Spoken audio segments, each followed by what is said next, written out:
The National Broadcasting Company at this time wishes to thank the editors and publishers of Galaxy Magazine for a special award which has just been presented to the program X-1.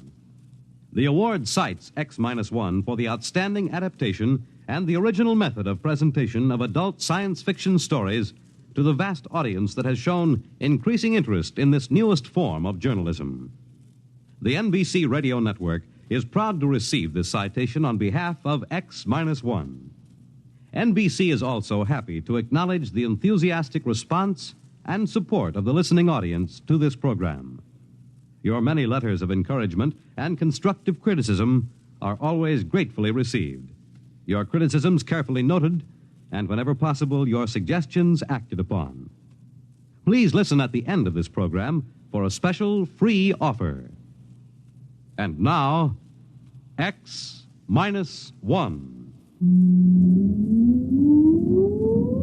Countdown for blast off. X-5, 4, 3, 2, X-1, fire.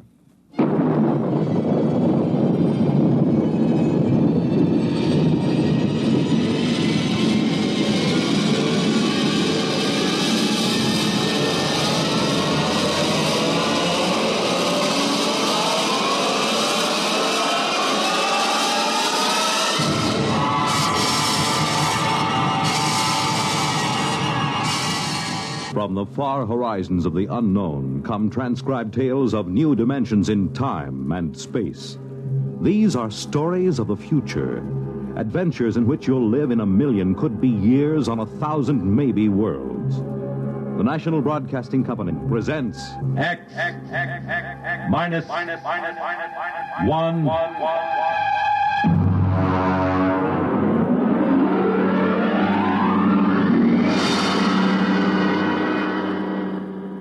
Tonight's story, Protective Mimicry, by Algis Budrys.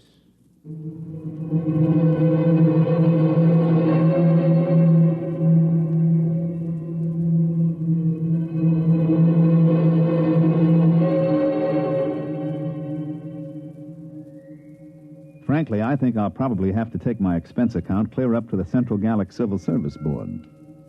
My friends tell me to forget it. But take it from me, a rap in the credit book like this isn't easy to laugh off. Not on a grade 4 civil service pay scale. So I've made my beef out in quadruplicate and filed it. Usually, a special agent in United Galactic Federation's Department of the Treasury, Investigations Division, Currency Section, doesn't have much trouble with his swindle sheet. But this one's a corker. To understand, you got to know how they make the stuff. The Ungallic Mint is in New Geneva on Canopus 3. I remember I went around with the 40 Deci credit tour when I first joined the staff. The guide was a cute little brunette from one of the Rim stars who was later fired following an annual Pan Solstice office party. I didn't pay much attention to her spiel. She was dressed in the new neo-Minoan style, but I got the general idea. This is a demonstration machine, of course, but you will notice the indestructible fiber coming off that spool at the right. It goes into the slot in the machine there.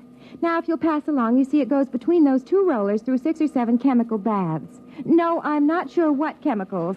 That's restricted information. It's stamped, analyzed for flaws, dyed, and then run through this unit here. This is the most carefully guarded part of the process. The unit is removed from the plant each night and locked in the deep space vault on the satellite station directly overhead. After the strip emerges here, it is chopped into convenient lengths and carefully removed into armored cars. It is called money. Well, what does that secret unit do? Well, that's a very good question.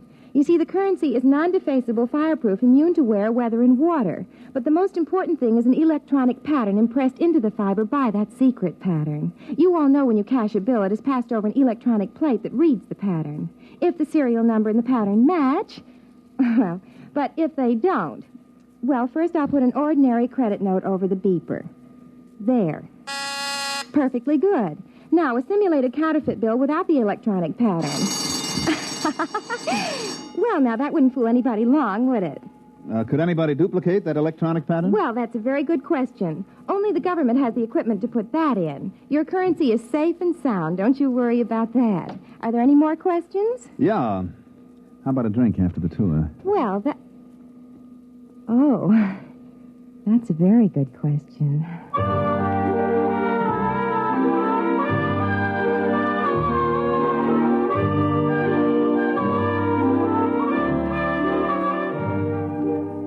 sure was. So was the answer. Well, getting back to money. The engraving, the chemical composition of the ink and the fiber would be tough enough to duplicate. But that electronic pattern snaps the clincher on it. That's why Chief Inspector Saxgard of my division looked sourly at me when I came into his office and spread a fistful of credit notes on his desk. What's that? What's it look like? A handful of 50s. Why? Put a couple of them over your beeper plate. Okay. Well, they're perfectly okay. What's it all about? Look at the serial numbers. 3, 4, 5, 6, 5, 6, 7, 8, M. Look at the others. 3, 4, 5, 6, 5... What? Let me see them. Save your eyes. They're all the same. 14 50-credit notes with identical serial numbers. That's impossible. And every one of them goes over a beeper plate quiet as a sophomore climbing into a dormitory window after hours.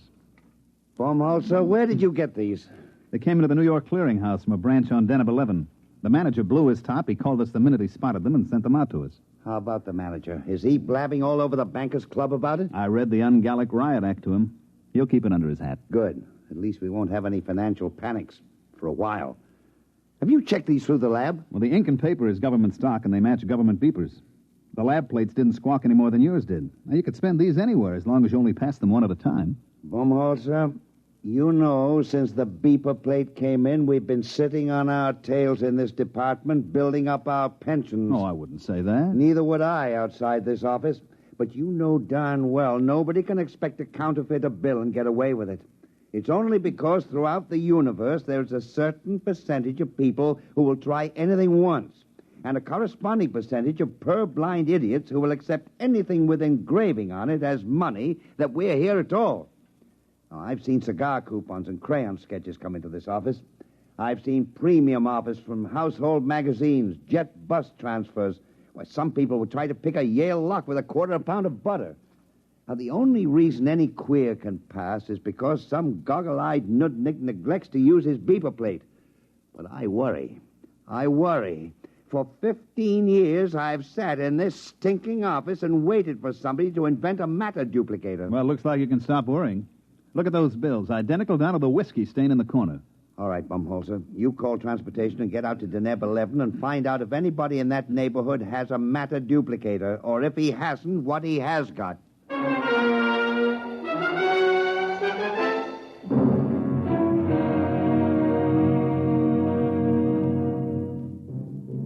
I picked up the department shuttle to the satellite and made fair connections up to Deneb 11. It's a 4-day run on drive, and I get free fall 6, so I was glad to hit the port in Glub, which, so help me, is the name of the only city on the place. Deneb 11 is what we call in the department a mud ball. It's a jungle world with an atmosphere like a swatch of Harris tweed. I was smoking a cigarette when I got off the shuttle, and the air I pulled in made the smoke taste like well-decayed leaf mold. I was wringing wet 2 minutes after I left the air-conditioned port. I noticed the local costume would get you arrested on any beach in the galaxy, but it didn't matter since there's nothing titillating about pasty skin dripping with weary perspiration. I checked in with the regional office and found the resident agent tinkering with his air conditioner. Hi, Baumholzer. You know anything about the sealed power pack on this condenser? Yeah, if you keep banging at it like that, you'll crack the seal on the atomic shielding, and your posterity will thank you. 3 heads at a time.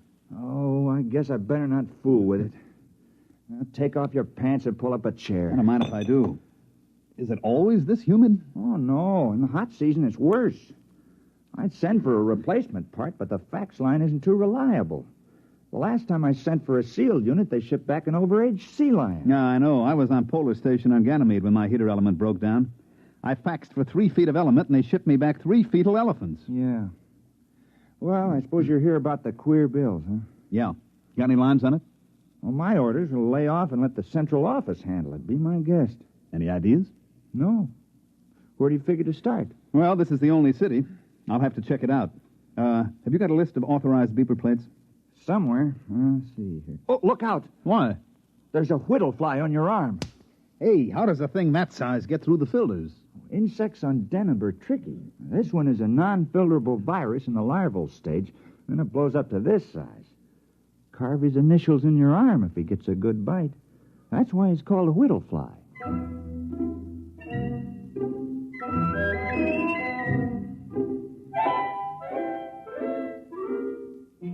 whittlefly was only one of the darlings that made the fair city of Glub a garden spot.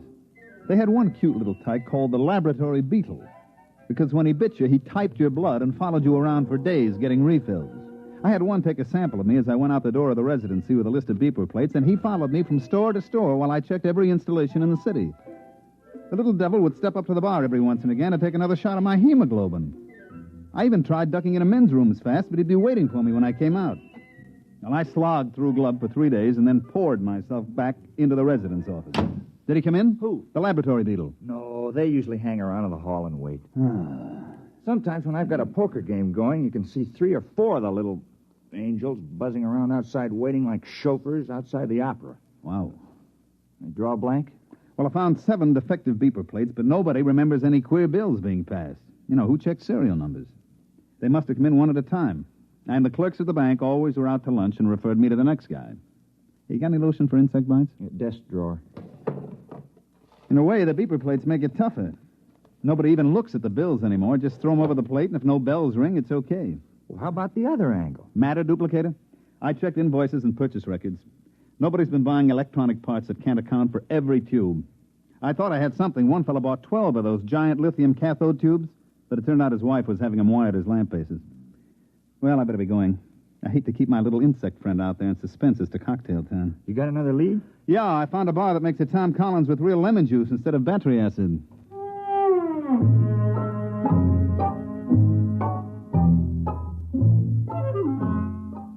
I managed to duck my lab beetle in a revolving door. He went around twice and shot out into the street, so I settled down at a table at the bar and tried to make believe that I couldn't taste Den of 11 atmosphere in my Tom Collins. I was chewing on an ice cube when I looked up. Mr. Baumholzer, That's right. I want to talk to you about money.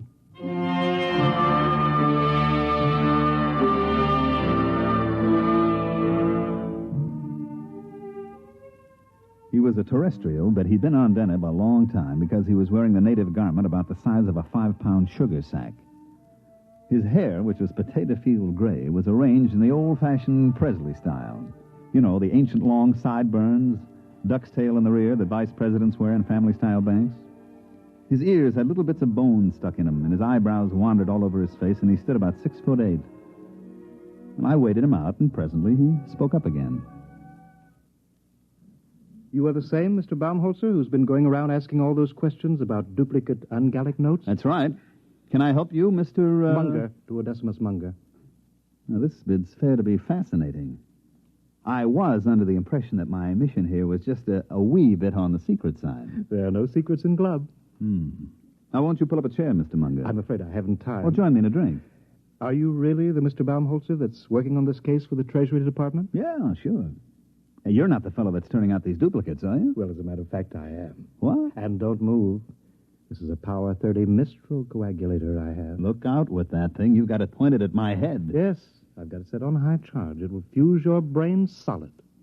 Well, what else is new?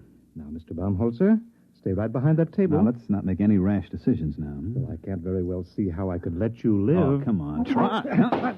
All right, now drop the gun. I'm afraid we'll be collecting a crowd. Give me that. Don't try to pick it up. I won't. I had something completely different in mind.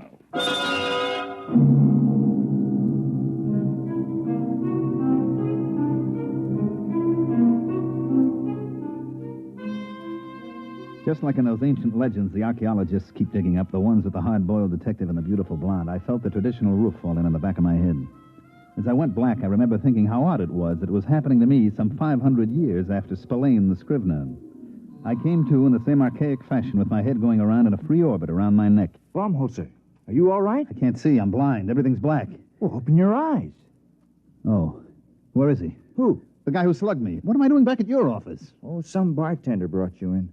I thought you passed out from too much lemon juice. It was a guy named Munger. Which way did he go? Beach meat Munger? Tall feller in native dress? Yeah. Oh, well, you might as well forget about it. Why? Well, I can order a pickup on him next time he's in town. They'll sock him away in a psycho ward for a while. Forget it. Look, I am not an old lady calling up complaining that the nasty delinquents are teasing my cats. That Munger's tied in with the queer. Him? He said he was the passer. Well, that can't be. Munger. You got a file on him? Yeah.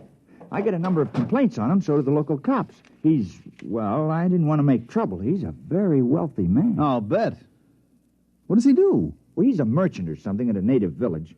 Once or twice a year he comes out and paints the town, but a counterfeiter? I would like to talk to him again with the Mistral in my hand. He had a Mistral? Well, that's a violation of a municipal ordinance. You're supposed to check him at the quarantine Look, gate. I'm not investigating parking tickets and violations of the anti-noise laws. This is a counterfeiting case. Now, do you know where I can find him? Well, he's probably gone back to his village. Where's that? Out in the jungle. All right, get out your rubbers, friend. We're going out after him.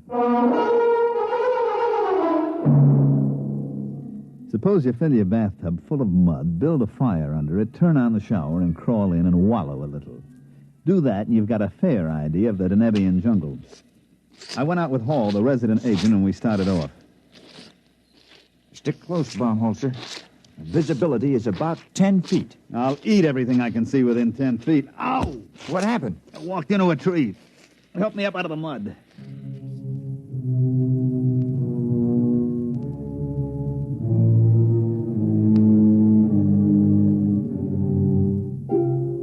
We puddled on for a couple of hours. The rain was so thick I didn't see the trees until I bounced off of them and sat down in the warm mud.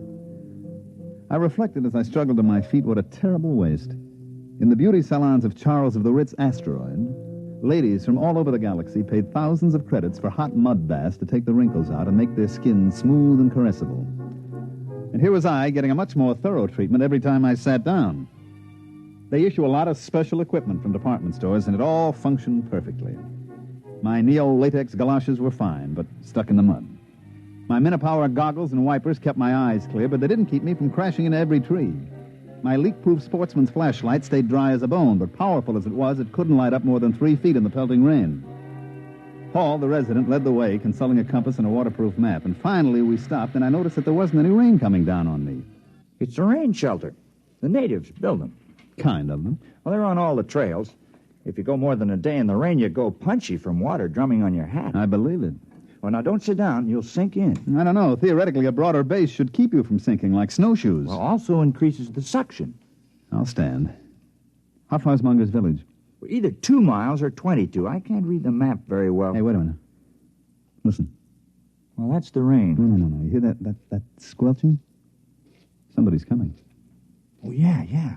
From over there. Natives? Maybe. There he comes. Well, we've got first pick on the shelter. It's a native tradition. First come, first dry. Yeah, there's somebody out there, all right. Who's there? Who is it? A friend of mine, Mr. Baumholzer. All right, Munger. Where did you come from? Don't move. I have several friends pointing long spears at your kidney.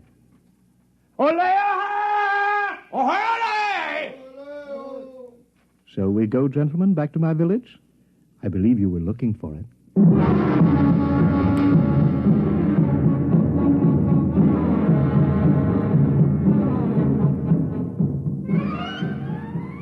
Munger was so intent on me that he didn't seem to notice as Hall sidled off into the darkness, and when he did, he set up a desperate cackle. He had a few of his fraternity brothers chase down the trail with spears waving wildly, but they came back murmuring some kind of a Choctaw, which seemed to carry the implication that Hall had gotten away like a big-bottomed turtle. Well, Mr. Baumholzer, your companion's action has saved your life for a while. Yeah, he'll bring back a platoon of Marines, and they'll reduce that village to a bullion cube. We'll just have to hold you as a hostage in case help should arrive. Thanks. At any rate, shall we get back to the village?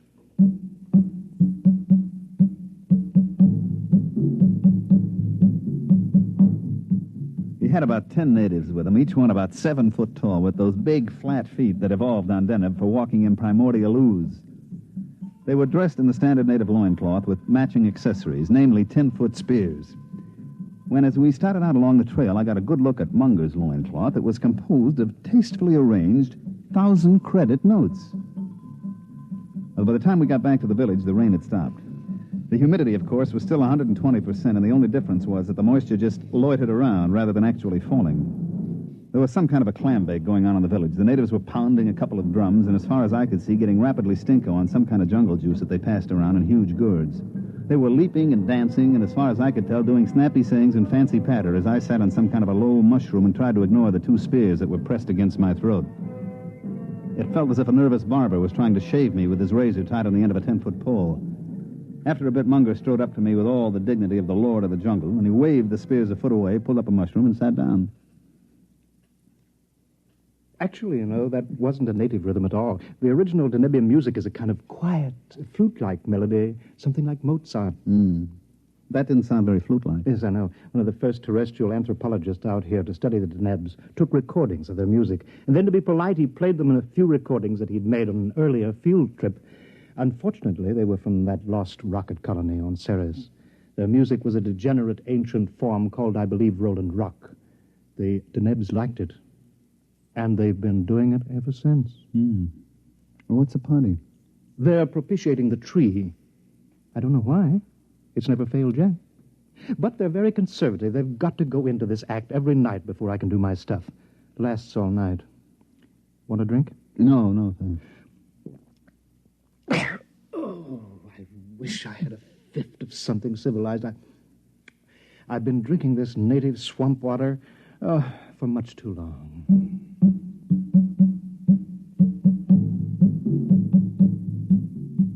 He was right. They kept it up all night, and I sat trying to figure out in which hut Munger kept his machinery to make those duplicate bills.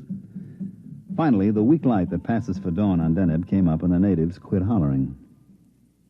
Let's go, Baumholzer. I hate to keep a man in suspense. You're curious about those duplicate bills. Well, now you're going to find out how it's done. Well, it's good of you to show me. I suppose your theory is that I'll never live to tell about it. That's very sensible of you. I like a man who can face facts.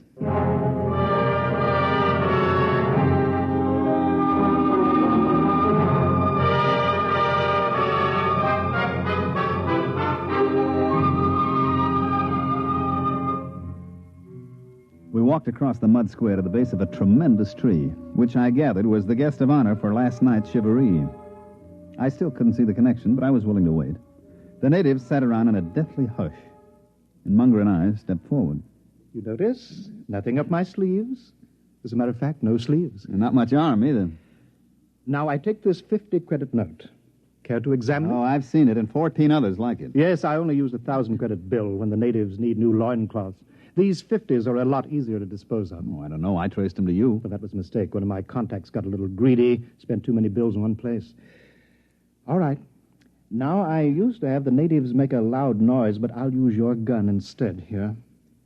You see, I take this bill, fold it, so, and so, and so, and there. What are you making a paper plane for? Just watch. I raise the note in one hand, I aim at the tree, and I fire your gun up in the air. Like this.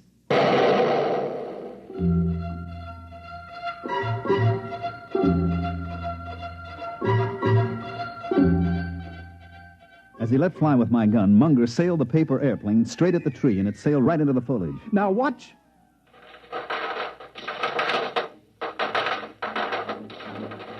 The bill came sailing back out of the leaves, and right behind it came another one. And then the air was filled with paper planes. Squadrons, wings, armadas of paper airplanes, each one made up of a folded 50-credit note. They sailed out over the whole village, and Munger set the natives to collecting them and bringing them back. There you are. There'll be several thousands of them. Look. Genuine. Absolutely genuine. And I suppose they'd go over a beeper plate without a tinkle. Startling, isn't it? Protective mimicry. Yes, precisely. You know, I discovered this tree 6 years ago while I was attempting to evade the clutches of the law on a confidence rap. I swung an axe at it to blaze a trail, and 50 axes came bouncing back at me. Well, I never heard of any plant developing mimicry to this extent. I know some plants and animals assume dangerous life forms as a camouflage, but this... Mm-hmm. Well, I'm not a botanist. All I know is that you scare the tree with a loud noise. You throw something at it, and it duplicates what it thinks is the danger. Well, speaking of danger, it doesn't look as if your colleague is bringing any help. Oh, I'll miss your company. Interesting. You'll be shot with your own gun. Now, look, Munger. Don't wriggle. I hate a moving target. What is that? Looks like the cops, Munger, at the edge of the village. Baumholzer, where are you? We outnumber them. I'll get you anyway. No. You can't run away from me. I'll shoot.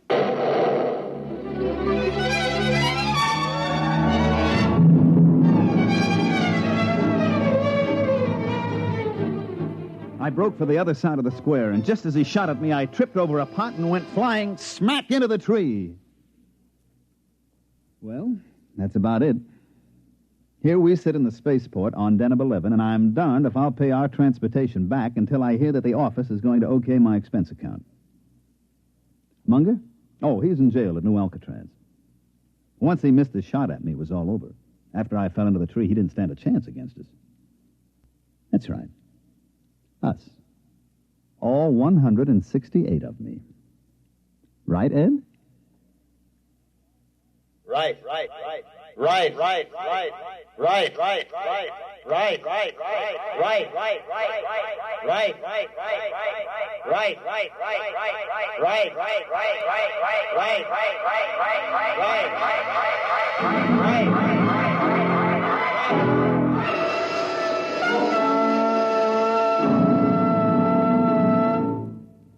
You have just heard X-1. Here is an important special announcement. In appreciation of bringing adult science fiction to the listening audience through the medium of this program, X-1, Galaxy Magazine wishes to make the following free offer to our listeners. For the first 2,500 who write in requesting it, we will send a sample copy of Galaxy Magazine at absolutely no cost. This is an opportunity to read the finest in adult science fiction, just as you listen to it each week here on X-1.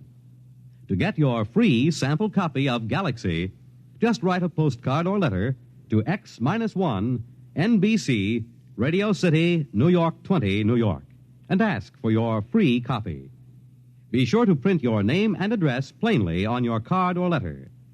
This offer can be made only once, so if you want your own free copy of this leading science fiction publication, be sure to write without delay. Here is the address again. Write to X-1, NBC, Radio City, New York 20, New York. Your sample copy of Galaxy will be sent to you without obligation of any kind. Tonight, by transcription, X-1 has brought you Protective Mimicry, written by Algis Budrys, and adapted for radio by Ernest Kanoy. Featured in tonight's cast were Mandel Kramer, Terry Keane, Charles Penman, Dick Hamilton, and Wendell Holmes. This is Roger Tuttle. X-1 was directed by Daniel Sutter and is an NBC Radio Network production.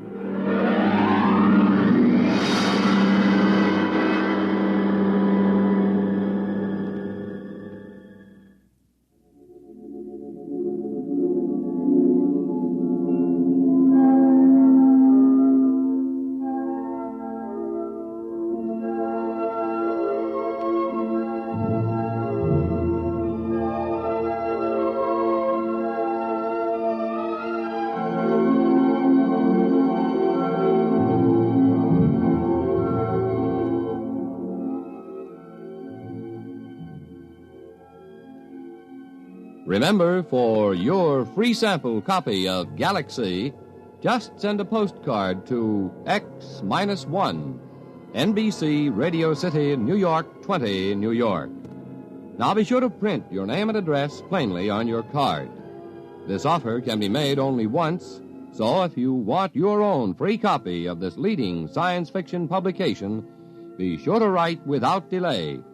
The address again, X-1, NBC, Radio City, New York 20, New York. The Roaring Twenties in song and story. Hear Gordon MacRae in The Best Things in Life Are Free tonight.